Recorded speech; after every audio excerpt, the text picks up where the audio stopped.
Good morning to everyone tuning in here in North America, and good afternoon to those watching in Europe. My name is Johan Fleck.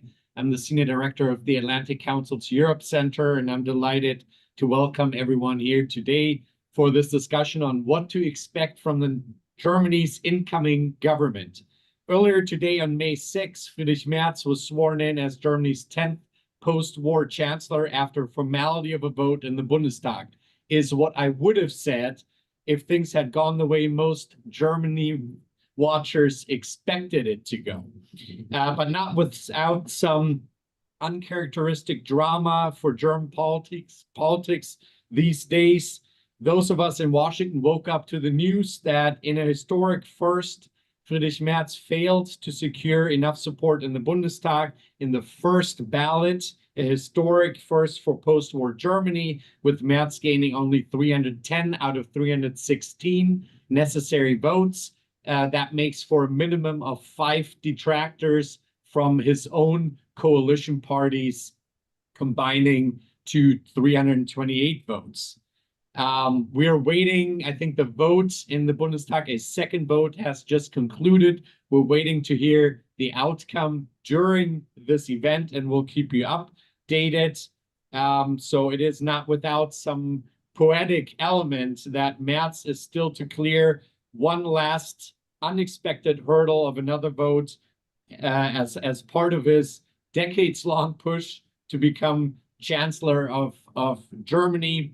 And assuming no other surprises, we will hear, as I said, during this event about the new government, about Friedrich Merz having been confirmed as Chancellor, and then the new cabinet of ministers from the coalition of Merz's center-right CDU-CSU and of the center-left SPD under Vice Chancellor and soon to be Vice Chancellor and Finance Minister Lars Klingbeil, having taken office 2.5 months after the February 23rd federal elections. Before assuming office and in presenting the signed coalition agreement, Merz promised yesterday the country would have a government that is determined to move Germany forward through reforms and investment, and this government's voice would be heard in Europe and in the world. Now attention is on this first vote. And indeed, even before concluding the coalition negotiations, Merz and his future coalition partners surprised many by ditching decades of German fiscal orthodoxy and his own party's campaign pledges and pushing through an exemption for defense spending from the country's infamous constitutional debt brake and assembling a 500 billion euro investment package for infrastructure and climate projects. We will dive into this deeper with our panel, but both at home and abroad, the new chancellor-to-be and his government face a formidable list of crises and challenges. Domestically, the coalition is already under pressure from an insurgent right-wing nationalist populist Alternative für Deutschland, AfD, that some have ahead of the chancellor's party in recent polling, and there are no easy solutions to the domestic problems, especially on the migration side, as a major voter concern.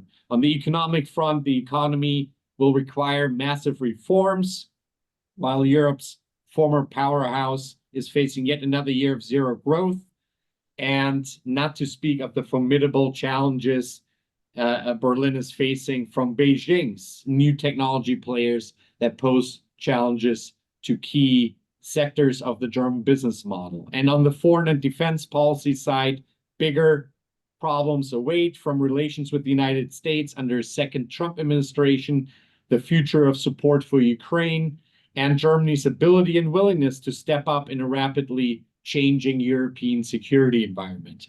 To dive deeper into all of these issues and what we can expect from the next German government in Berlin, we are delighted to be joined today by an expert panel and friends of the Europe Center.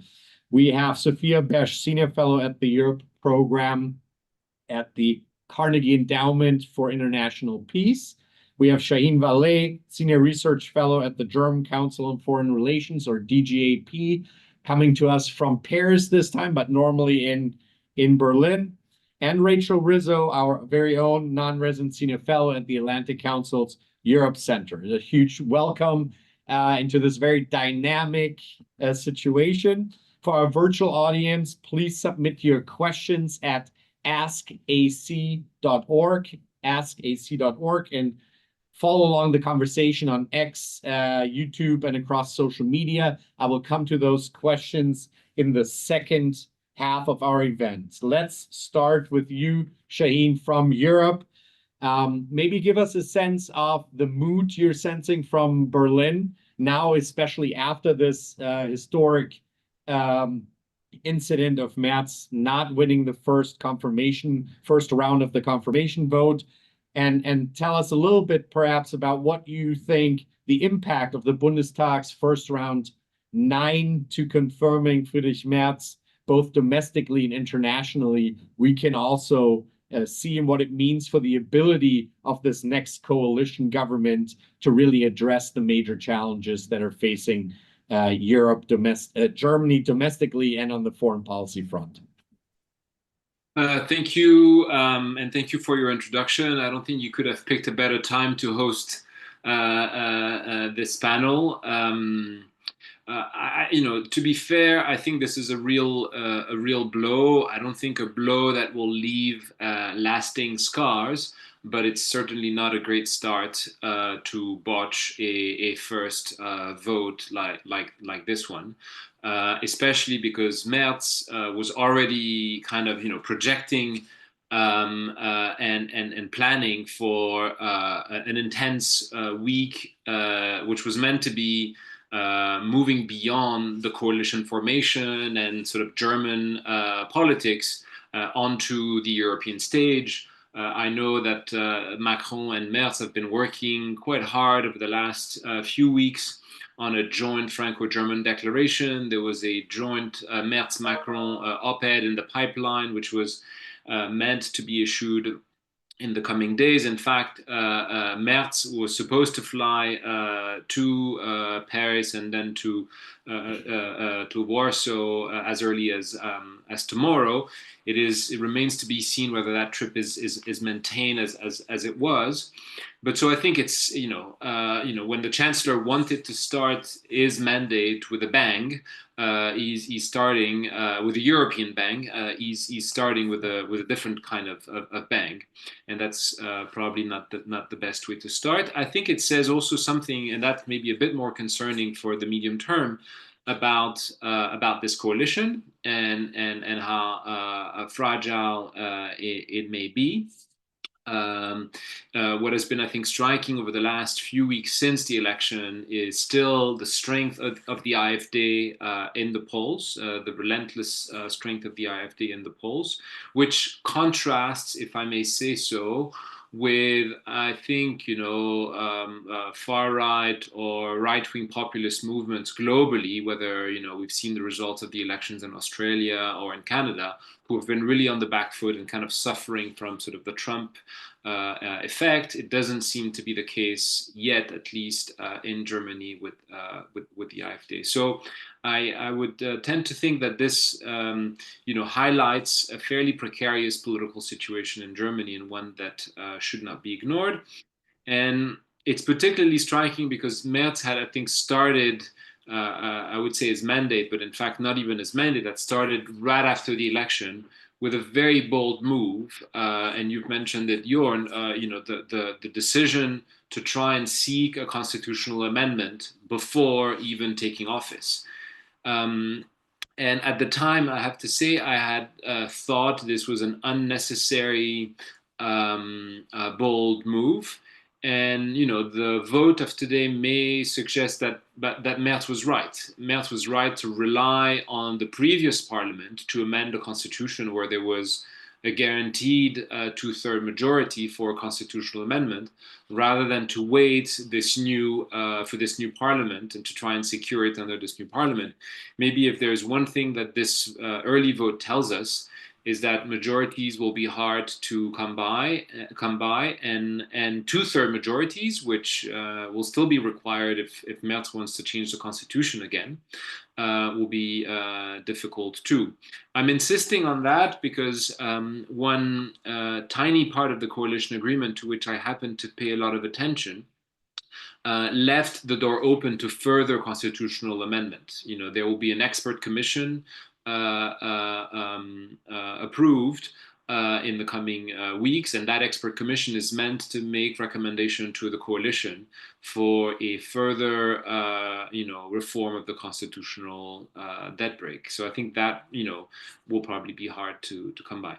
And maybe I'll end it here and leave the broader European discussion, starting with the Franco-German discussion for the next round.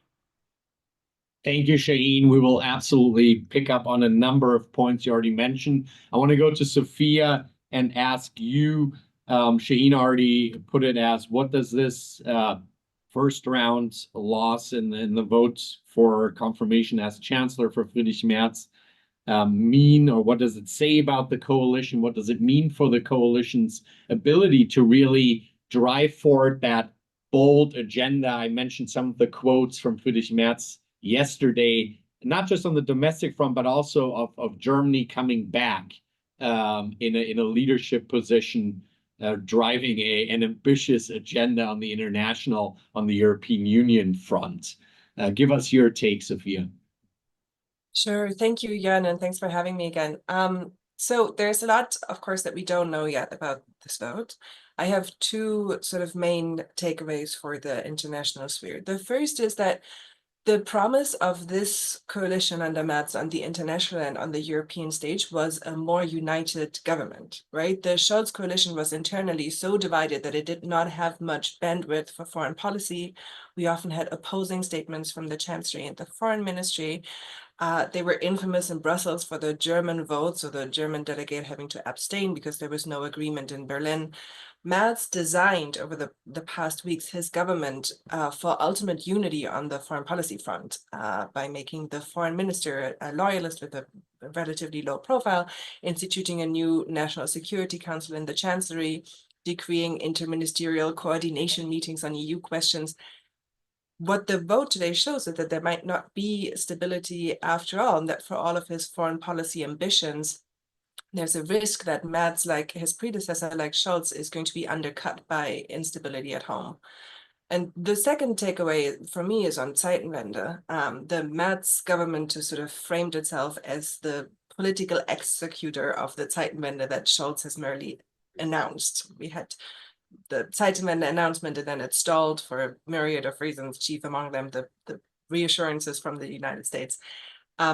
Merz was supposed to, with the second shock of the US elections, bring a second Zeitenwende to Germany and accelerate that process. But he did use up, as Shane said, much of his initial political capital before he even started to govern, pushing through debt brake reforms, constitutional changes. And those moves cost him credibility within his own party and have strained, arguably, his authority from day one, especially among the fiscal hawks in his own camp. So much of the momentum of we have a new chancellor and President Donald Trump in the United States is putting pressure on Europe. This momentum that was supposed to deliver the second Zeitenwende, much of that has already been spent. Thank you, Sophia. I do. That's a good segue to Rachel, sitting here in Washington, D.C. as you're watching this, as someone who's been following Germany closely, but also developments here in Washington, D.C. Do you think the Trump administration even noticed? And what does this mean for Friedrich Merz's and this government's engagement with the Trump administration? A president that famously or infamously seizes on the weakness of his counterparts. So give us your sense of how Washington, D.C. and this U.S. administration is watching this. So there's a few things here, and I think that to talk about what's happening right now, you kind of have to go back and shape the context a little bit. This was never going to be the same US-German relationship as it was, say, under Biden. I remember this famous press conference where Olaf Scholz and Biden were standing shoulder to shoulder, reaffirming the relationship, talking about how strong it was. And I don't think we were ever going to see something like that with Trump. You have these press conferences that he does in the Oval Office where you have these pools of reporters who sort of like shoot questions at people, and it's very chaotic, it's very hectic, and you really never know what's going to happen in these situations. But you also so I think that's sort of the framing here, like just the different approach that this administration takes, not just to Germany and Europe, but to our partners and allies abroad in general. But you also have a lot of other things that have happened in terms of members of Trump's cabinet and people that are close to him who have offered very strong support to the opposition, the AfD. You've had J.D. Vance talk about this. You've had Elon Musk come out about this. You also had Secretary of State Marco Rubio earlier this week talking about how Germany's spy agency basically labeled the AfD as an extremist organization, giving it the ability to surveil it. He called this tyranny in disguise. And you had this major response by Roderick Kiesewetter, a member of the CDU, a member of the Bundestag, saying that in direct response to Rubio, you should reverse your course of hollowing out and exploiting the rules-based international order. Europe needs a Churchill to contain you. So this is sort of the context within which we're working right now. But you also had Bridge Colby, the Assistant Secretary or Undersecretary of Defense for Policy, talk about his meeting with a major member of the German DoD earlier this week and how they're going to push Germany to reach 5% in defense spending. So, I mean, Germany is on the list. There are, the Trump administration is focusing on Germany, but they're also busy with other things. And so sort of what I see happening here, even if Merz is confirmed, which I think he is now, according to reports that are coming out at the moment by the New York Times. So I think we're maybe out of the darkness there. But I think what will happen with Trump is that he will use this when it benefits him. And that's probably when it benefits him is probably when they need a scapegoat for broader European fecklessness. I could see a scenario where something happens with tariffs or negotiations or defense spending or Ukraine, and he comes out with a tweet and says something like, this man was barely even elected by his own party. This just shows how weak he is. So we're not there yet, but I could see this coming to pass in the future, depending on how this coalition goes and how Merz is able to lead this new German government. Thank you for channeling your inner Trump there. And yes, Friedrich Merz was just confirmed in a second vote of the Bundestag as the 10th German post-war chancellor. So we have that out of the way. The cabinet will hopefully follow later this afternoon then. And with that, Sophia, let's maybe turn from that sort of breaking news first round vote debacle to what we can expect from this government. You already in your initial comments hinted at this. But on the foreign security and defense policy side, on the EU policy side, what do you see? What's realistically possible? What are the ambitions and what's realistically possible to expect from this next German government as priority actions?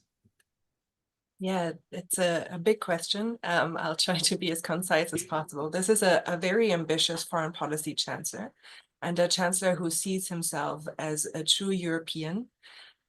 He wants to repair relations between Berlin and certainly France, which is, I think, his traditionally the partner that he feels closest to, but also Poland. He's very willing, I think, to adjust his view of Europe to a new reality where the East is much more important as a partner for Germany. And so his first couple of trips are going to be to Paris, to Warsaw, and then to Brussels, to EU and NATO there. The trip after that, or the two trips after that, are supposed to be to Ukraine and to the United States. So in terms of where his priorities lie, Ukraine was a very big topic for him in the campaign, criticizing the Scholz government's dithering and back and forth on Ukraine, particularly on weapons deliveries. The coalition agreement sort of underscores unwavering backing for Ukraine's defense and future. He has kept SPD's Boris Pistorius in his post as defense minister, who is also a strong supporter of Ukraine, and also has the potential to keep some of the SPD more dovish voices in check, I think. On concrete sort of details on where the Merz government will fall on Ukraine, we have very few details, and that is on purpose. Merz has said that he doesn't want to reveal too much at this point. And so on sort of crucial details like, will Germany participate in a European reassurance force? Will Germany deliver Taurus missiles? He has been, hasn't rejected anything outright, but also hasn't confirmed anything yet, and has repeated that, we have to know where the war will land first. Of course, Keir Starmer and Emmanuel Macron have taken on a leadership role in terms of the European response to Ukraine over the past weeks, with Scholz as a lame duck and Merz as a chancellor in waiting. Germany was notably absent there, but I would expect him to want to come in there more. Germany is not, as we all know, a traditional military leader in Europe. It's a reluctant hegemon. I think it remains a reluctant hegemon, but as a function of its size, economic power, and now also particularly the size of its defense spending, there's no way around Germany here. And so that's maybe the last point I'll make. I think the implementation of what the suspension of the debt brake for defense spending means in real terms for procurement, for rearmament, for strengthening German readiness is going to be a huge priority for the defense minister, but also for the chancellor. I suspect that will be more of a domestic conversation. At the international level, what they'll have to prioritize is the NATO summit coming up, and how to coordinate European messaging to the Trump administration at that summit. Okay, already a lot you put on the table there. I would love to get Shaheen and Rachel to respond to that as well. This question about how much of a shift towards a much less reluctant hegemon, as you put it, Sophia, can we really expect? Shaheen, you already expressed some skepticism about that, but maybe give us your sense of what is realistic to expect to change on foreign policy, but especially also on the EU dynamics and Berlin's role in Brussels. You already mentioned the planned trips of Chancellor Merz to Paris and to Warsaw. What can we expect on the foreign policy and the EU policy front to realistically shift? So I think I would agree with the assessment of Sophia and remind of an anecdote that my friend and co-author Joseph de Vec often recounts, which is that I think Merz, maybe more than the last chancellor, and maybe even more than Merkel, I think is a true pro-European West German in the classical sense, and that he keeps on his desk a very visible picture of de Gaulle and Adenauer kind of hugging each other. And so I think he has that in his roots, and I think he has this ambition to sort of stay in history as a chancellor that would have made Germany more European.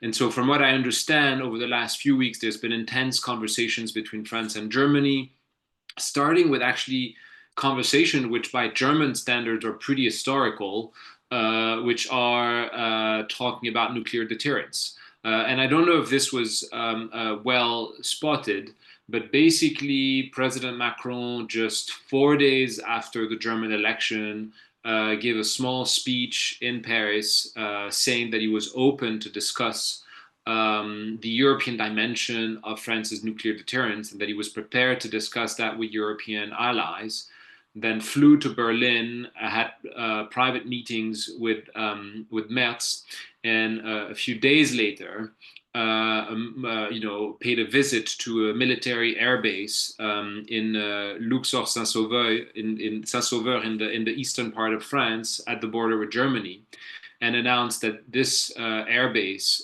would become a nuclear airbase, basically, setting the stage for, I think, what could be a pretty important move from France to essentially extend the definition of its vital interest to include the territorial integrity of Germany. So I think these sorts of things are taking place in the background between Merz and Macron.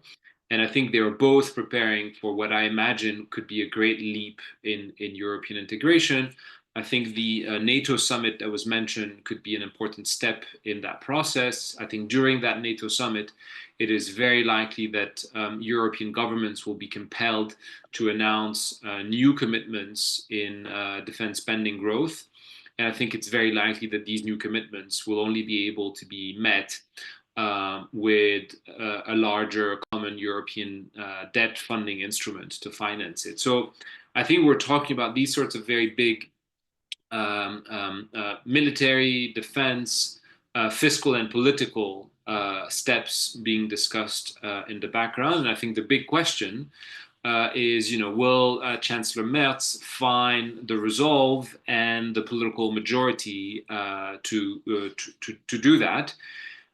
Especially considering, as was mentioned both by Rachel and Sophia, especially he has spent quite a bit of political capital already domestically on reforming the constitutional debt brake. And so I think the real question now is, can Merz afford to break two taboos, the taboos that have been broken domestically with the reform of the debt brake, and now to break a second taboo with basically, debt mutualization or sort of European fiscal integration at the European level. My sense is that you will have to, and that events, whether they be coming from Ukraine or they be coming from the US in the form of US and Trump administration pressure, events, I think, will force that upon Europe and will force that upon Germany and upon Merz. But the question is whether he's able to take the leadership on that. And I would add, beyond these topics of sort of security and defense, which I think are really central, that on the economic front, there is also some discussion to be had there. I think, we haven't seen yet the economic consequences of Trump tariffs on Europe. I think they raise fundamental challenges for Europe at a time where Germany's economy and Germany's industry, and its auto industry in particular, were already facing sort of critical times. I think coming to an understanding around not only Germany, but I think Europe's response to that will be critical and may force, in fact, a very fundamental choice between the US and China for Europe. I think another date to have in mind beyond the NATO summit that was mentioned is the fact that there's a bilateral EU-China summit due at the end of July, where President Xi will be meeting von der Leyen and President Costa. And I think where the Europeans, that will be, mind you, a few days after the 90-day pause on the so-called reciprocal tariffs has ended. And I think where the EU will have to take an important decision about whether they can and should intensify their trade and economic relationship with China, given the uncertainty surrounding the US relationship, or whether there's some hope to repair the transatlantic relationship. And at the moment, I think the mood in Europe in general, and I would say for once in Germany in particular, is that there is not much hope that the transatlantic relationship can be repaired. Thank you, Shaheen. I want to jump really quickly to Sophia before going to Rachel and just get you to react, because so much of your work is focused on what is possible in European defense and German defense. And have you respond to Shaheen's point about, does Merz and this incoming government, do they have the political will and the majorities to actually break the taboo a second time of really putting European fiscal strength behind an integrated defense industrial effort? Yeah, so I mean, I think I would agree with Shaheen that I could only see this happen if there's another real shock to the system at the NATO summit. In my mind, that would have to go beyond just announcing new spending targets, but we can see lots of different ways that President Trump could shock allies at that summit. And create sort of new political capital for Merz to push through more debt reform at the European level. I don't see it right now, I have to say. I don't see the political will in Berlin right now to do that. But I will just make the broader point that Shaheen is absolutely right. I mean, we have had defense spending increases at national levels everywhere in Europe. The real challenge and the focus now is on the broader fiscal constraints when it comes to taking up more debt. European countries are indebted already. There's lots of suggestions for sort of magic money trees trying to get at the EU level, loosening the Stability and growth. Growth pact, sorry, the stability and growth pact rules to sort of create more fiscal space for countries at the EU level. Those are small steps.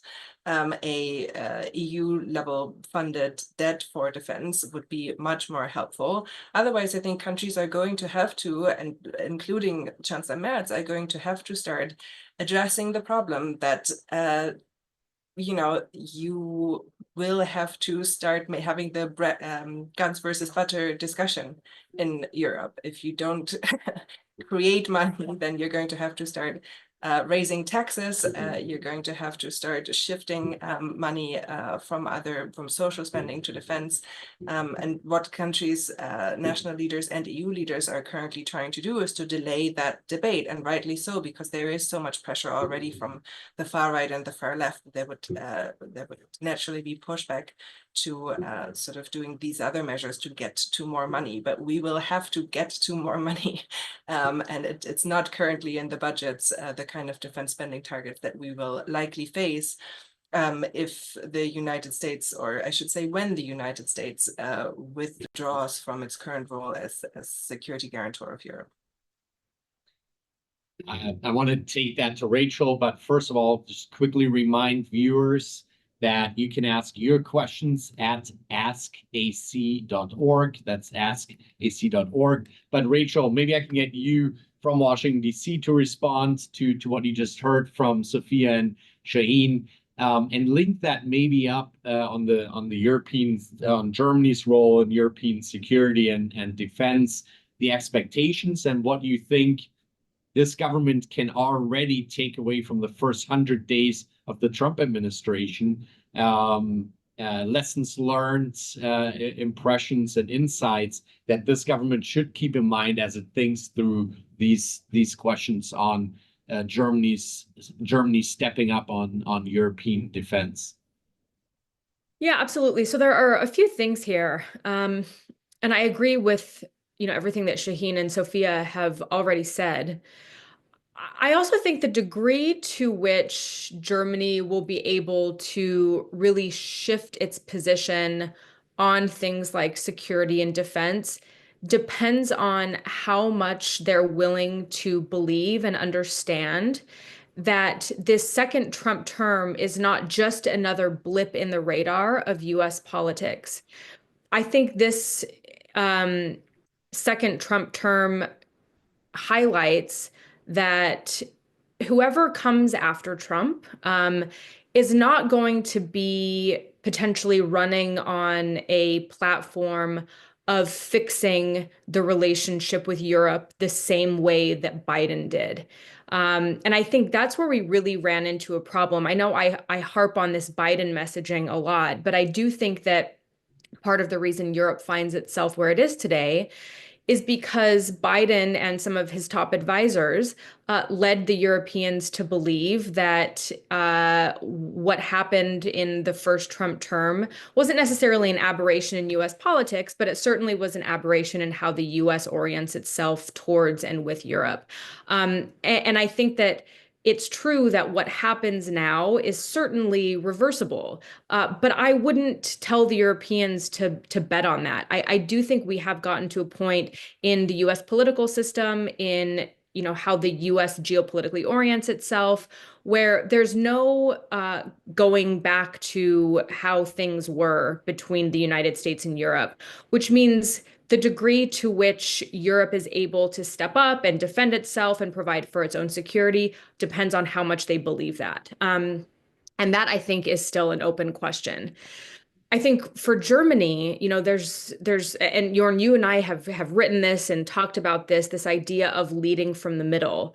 That's no longer going to be enough. And I think that Germany has the same problem that politicians have in the US, where the electorate doesn't feel like the government works for them. So of course, Merz and the new government will be focused on things like growing the economy, fixing infrastructure. But like Sophia said, they're also trying to punt this question of, will they have to shift some social spending to defense? And I do think that question is coming up in the rearview mirror much quicker than people might understand. At the same time, he'll have to figure out this new relationship with the United States. And the first 100 days of the Trump administration have been totally chaotic, and I don't see that changing anytime soon. I think that this is something we can expect over the next 4 years. But I do think that coming out of the gate really strong on things, on deliverables at the NATO summit is going to be a major step in the right direction.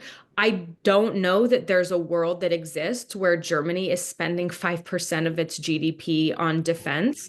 And if that's the goal of this administration, which it seems it is, then I think that's going to create tension right out of the gate. But I also think that Germany has a lot of allies in U.S. Congress, in the House and the Senate. Merz is an Atlanticist by background.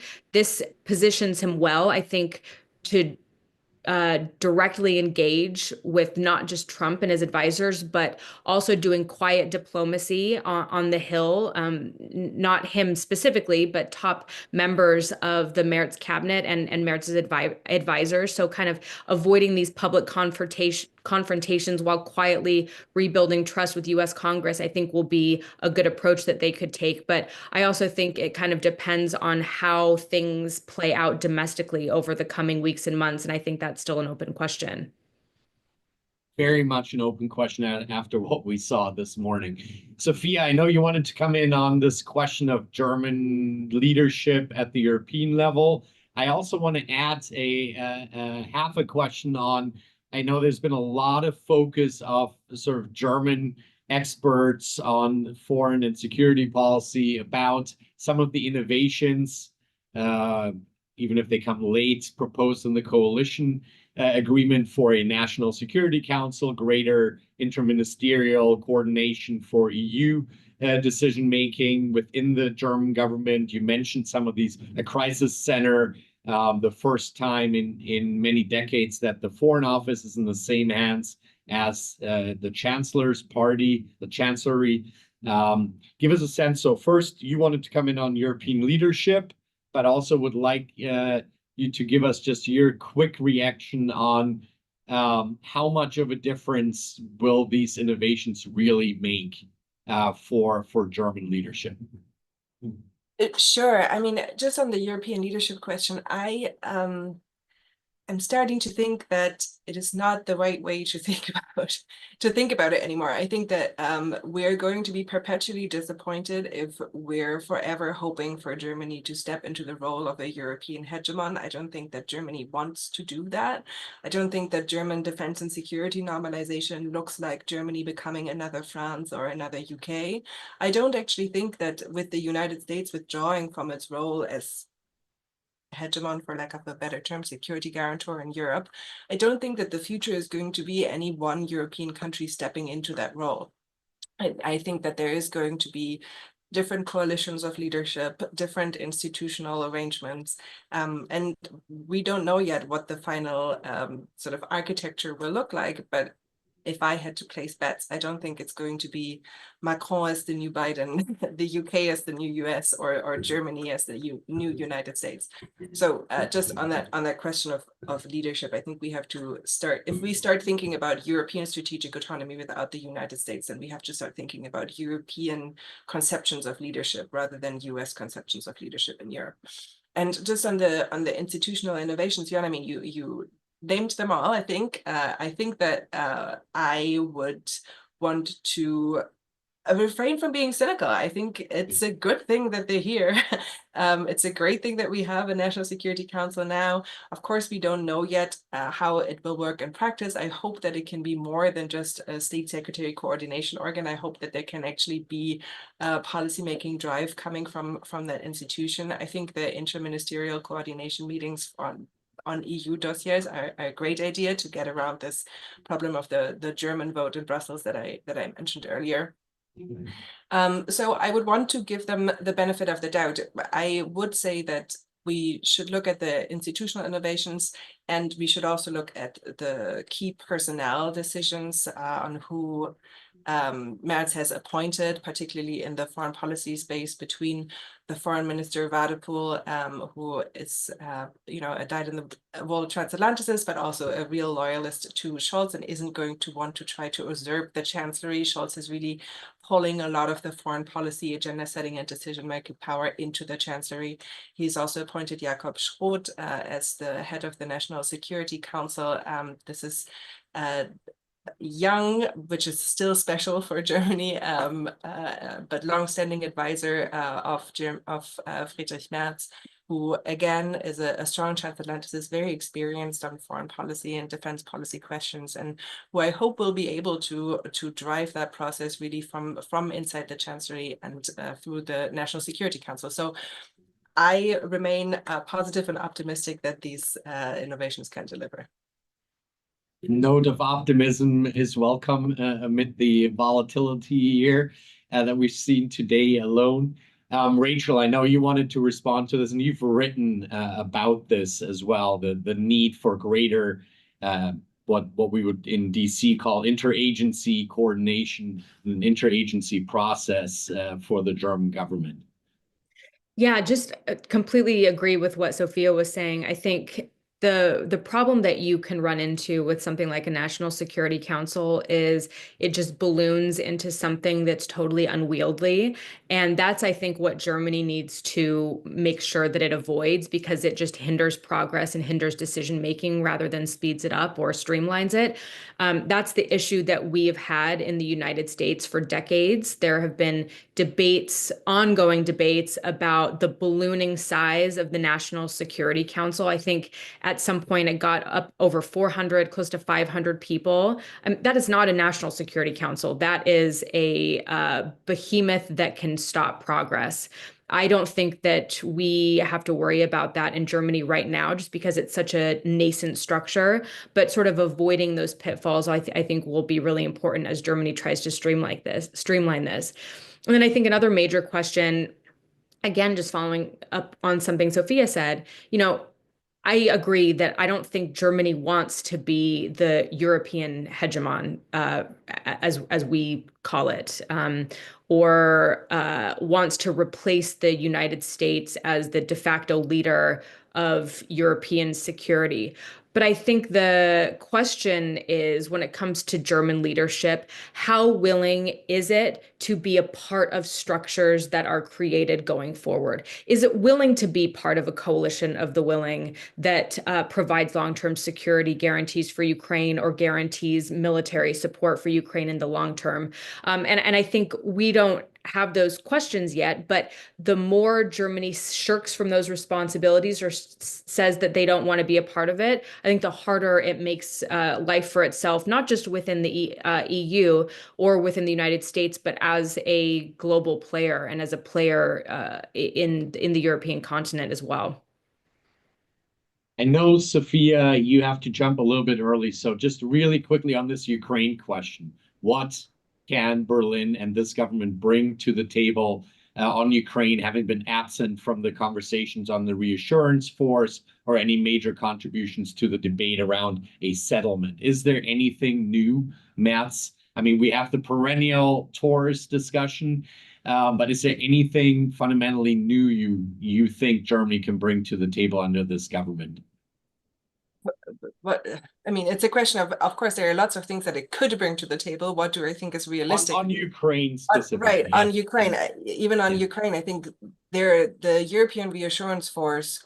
So there's the Taurus systems, which is one thing that Merz has talked about a lot. The last government has talked about a lot. I don't actually think it's important. It's not hugely decisive at this point. Merz has said he wants to do this in coordination with other allies. France and the UK are already delivering similar systems. So are we still waiting for the United States? Which in that case, I'm not sure it's going to come. The European Reassurance Force, we still have more questions than answers on what that would look like. And of course, if Germany wanted to come in really strongly and support a European Reassurance Force positioning in Ukraine, it could do that. And as I've said earlier, it hasn't said that it won't, but it's also remained, both Pistorius and Merz have remained very cautious on making any firm promises, just like most other European countries, because everybody is waiting on what the US is going to want to be willing to provide in terms of strategic enablers, but also just provide in terms of support, political support for this force. And I think Germany will be less cautious under this government than under Scholz when it comes to Ukraine. It's going to continue to strongly support Ukraine militarily, economically. Between Pistorius and Merz and Badeful, I think we know that. But Merz is not the only one deciding this. There has to be a sort of European response on how they want to step into the gap left by the United States on Ukraine. And we don't know yet what that European response will look like. Again, we keep coming back to the NATO summit. My expectation is that we'll know a lot more then when we'll have more explicit messaging from the Trump government. And I'm sorry to have to jump out early. Thank you so much for having me. This is great. Thank you for participating, and we'll see you very soon. I'm going to switch to Shaheen, and you already brought up the economic policy side of things. There's, on the one hand, this is near top of mind, maybe with the exception of migration issues for German voters, the German domestic economy, economic outlook, the need for strengthening German competitiveness. That is one side of the equation. And then there's obviously the EU's debate and competitiveness agenda, and whether we will see a major push here. Carsten Linnemann, for example, who's the CDU Secretary General and one of the main adjutants of Chancellor Merz, has already called for sort of a 100-day program on where we really where the coalition can really show action on the economy. With this morning's unexpected results that we've seen, what do you expect on the economic front? How much the German government can really drive a reform agenda here? I think if we're completely honest, the guidelines given by the coalition agreement are meager when it comes to economic reforms. What I think is substantial and likely to be impactful is the fiscal and the infrastructure push that this new coalition has decided to push through. I think it remains to be seen exactly how fast this can be delivered, and I think that will require coordinated action at the federal level, at the level of the lenders and the municipalities. So it's still institutionally, I think, a challenge that I would not minimize. But my sense is that the revival of the German economy, if there were to be one, is largely going to be driven by this infrastructure push, which ought to be very substantial and macroeconomically very significant. When it comes to economic reform, there is not much in the coalition agreement, and I don't think there's going to be much emerging between now and the next elections. I would add another dimension of positive outturns for the German economy, which would be the European agenda. And on this, the coalition agreement is not particularly clear, but it's open enough to allow for big things to take place. And I think that's in large part dependent on what is going to happen between France and Germany first and foremost. But I think how this is going to translate more broadly into areas of policy actions at the European level. I would remind you all that we have, I think, two important objects or policy objects that are going to be quite critical in the next couple of years, and where I believe Chancellor Merz and President Macron will need to act urgently, because I think with every day that passes, Macron is coming closer to becoming a lame duck president. And so that the window of action in a Franco-German fashion is a quite limited window. And these two moments are first the NGEU program, the Recovery and Resilience Facility, which was agreed to in 2020 in response to the COVID crisis. These funds have to be spent by the end of 2026. They're not fully spent yet. Some of these leftover funds are being recycled to help a push in common defense spending. But I think not only deciding what we're going to do with NGEU now, but whether we're going to renew NGEU in the future, I think is a decision of fundamental importance for the EU, and as a result for the European economic outlook, and one on which I think Chancellor Merz should not shy away from bold and decisive action. The other, and it's very connected, is the European budget, which, as you know, has to be negotiated by the end of 2027. Historically, Europeans, in their typical fashions, keep the negotiation of an agreement on the EU budget to the very last minute. Sometimes it even slips beyond the actual deadline. So in principle, this has to be agreed by the end of 2027. I wouldn't be surprised in normal course of business that this would slip into 2028. I would warn against that because, as you know, the French elections are due in May of 2027. And I think if we don't have a EU budget deal before the French elections, then we're leaving that up to chance and to basically the uncertainty of the political situation in France and a potential, unsettling election in May of 2027. So I would urge both the French and the Germans to try and come together and have an agreement on the EU budget sooner rather than later, including by not only discussing its composition and its size, but also taking maybe an important step. We have a very strange situation in Europe, which is that the EU budget is decided for a 7-year period. I think bringing that to a shorter period and for instance aligning the EU budget to the European parliamentary term. So in this case, making it a budget for 2028, 2029, so just 2 years, could be a way to strike an easier agreement and basically kick the can for the 5 following years into the next parliament, into the next commission. So you could imagine that as a useful way of settling a more rapid agreement. So I would stress these two issues as, in my view, quite critical for the German economic outlook. And finally, I've mentioned it in passing earlier, the relationship with China and what are we going to do with our trade relationship with China is key. As you know, we have introduced in October of last year tariffs on electric vehicle.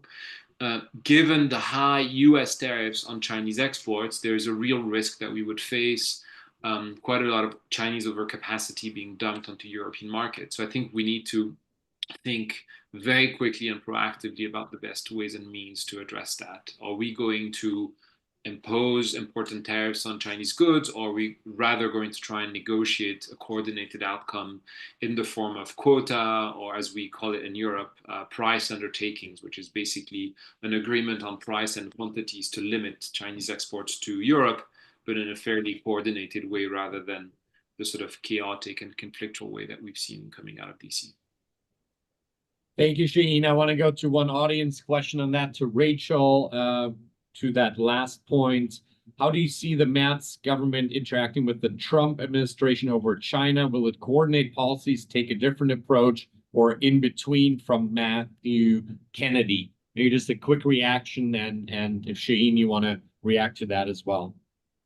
Yeah, absolutely. I mean, I think that there are some possibilities for Germany and the US to align on things like restricting Chinese tech, like Huawei, and critical infrastructure, coordinating on things like supply chain resilience, particularly when you're looking at things like semiconductors and rare earths. They could look at things like joint initiatives trying to counter China's market distortions, like subsidies. This both could appeal to this protectionist stance that Trump has, while at the same time protecting German industries from Chinese dumping in Europe. I mean, that's really the problem that we're trying to solve for, right? Is major Chinese overcapacity. I think the problem here, though, is that this approach is always going to clash with the German business industry because of how important China is as an export market. And obviously, Trump's approach to tariffs thus far toward Europe make it really hard to sell to the electorate that the European Union and Germany need to be tougher on China, because the US is seen as unreliable and as a threat at this point too. So I think there's multiple things that we have to balance here at the same time. I want to add one thing that you did not ask me, but that I think is important. As the European Union looks towards building new relationships or strengthening existing relationships outside of the United States, I think Germany is going to be a key focal point in the EU building its relationship with India, especially if the European Union and India can get the free trade agreement through before the end of the year. I don't know if that's possible. We'll see. But Germany is India's largest trading partner in the European Union.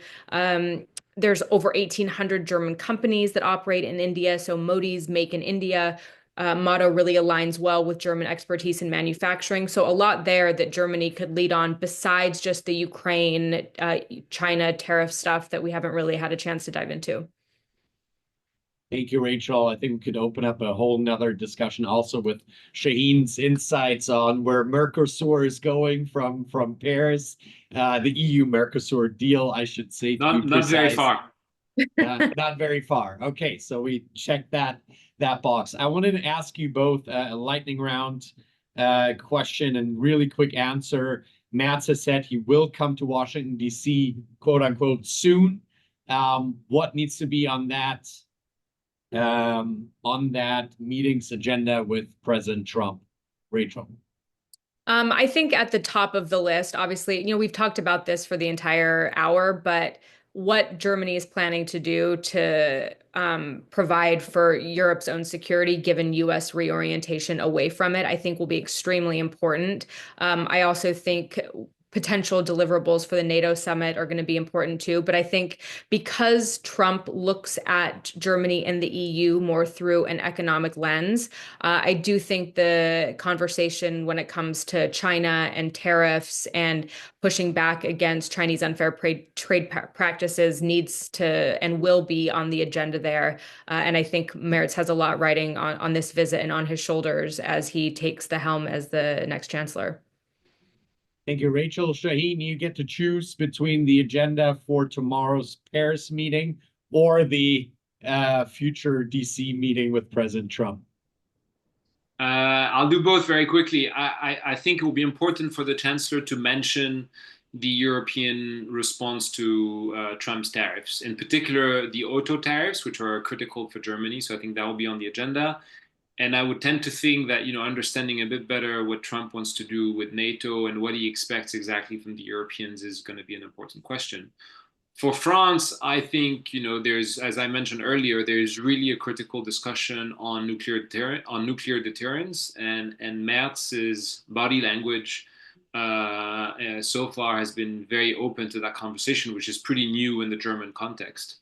And I think there's a more fundamental discussion about what France and Germany can and want to do together on the defense file beyond nuclear deterrence, and what is the European dimension of that. I think the danger I see with Merz, not so much by inclination, because I don't think this is where he would want to go by inclination, but the danger I see is that he would retreat to being a chancellor managing the sort of 1 trillion euros of additional fiscal space he has created for himself with this defense and infrastructure fund, and that he would step away from a bigger role he could play on the European stage, while I think he has kind of a year and a half to sort of grow into, I think, the dominant European leader before Macron fades into the night. So I think that's the moment I would hope that both of them use for that careful transition.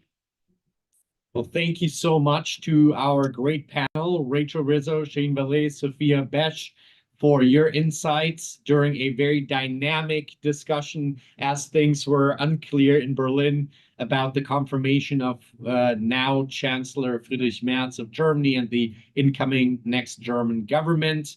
And that's all we have time for right now. Thank you to our viewers for joining us. Please do stay tuned and continue to look out for Europe Center and Atlantic Council analysis of where the next German government takes its agenda and about Germany's role in European and security and transatlantic defense policy. Looking very much forward to having you guys again, Rachel and Shaheen, very soon. And with that, thank you very much to our viewers and see you very soon. Thank you.